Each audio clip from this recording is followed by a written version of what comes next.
Görürəm, hamını görürəm. Görürəm, kimlərin keçdiyini hamısını görürəm, ona görə yaxınlaşıram. Siz oradan gəlin. Oradan birinci gəlinməlidir bura. Birinci oraya yad olunmalıdır. Çünki oradakı şəhidlərin yaşlı ata-anaları artıq bizi dünyanı tərk ediblər. Onları yad edənlər yoxdur.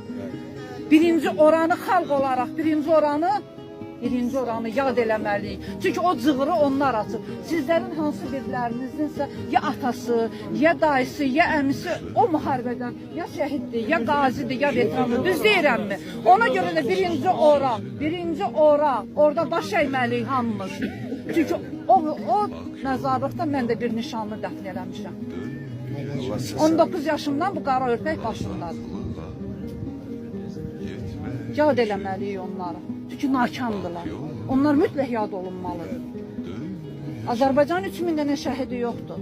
Azərbaycan 31 min dənə şəhidi var. Onun 24 min dənəsi hərbçidir, yerdə qalanı mülküdür. Və yenə deyirəm, zəfərə gedən yol, 44 günlükdə gedən yol, o dövrdən gəlir, o cığırı onlar çəkir. Şəhidin nə təzəsi köhnəsi olmur, nə də vətənin o başı bu başı olmur. Vətən hamımızındır. Hamımızındır, o vətən hamımızındır. Sən mənim balamsan, sən mənim balamsan, qardaşımın balasısan, bacımın balasısan. Yəni o dövrdə, Timbore'də ki, o dövrdə bilirsiniz ki, o dövrdə necə çətin idi müharibə eləmək. Hamıya bu aydındır. Çünki Azərbaycan Respublikası ittifaqdan ayrılmış dünya üçün cılız bir respublikaydıq, düzdürmü? Zavodlar dayandı, hər yer dayandı, işsizlik, bir tərəfdən qaçqın, 1 milyon qaçqın gəldi.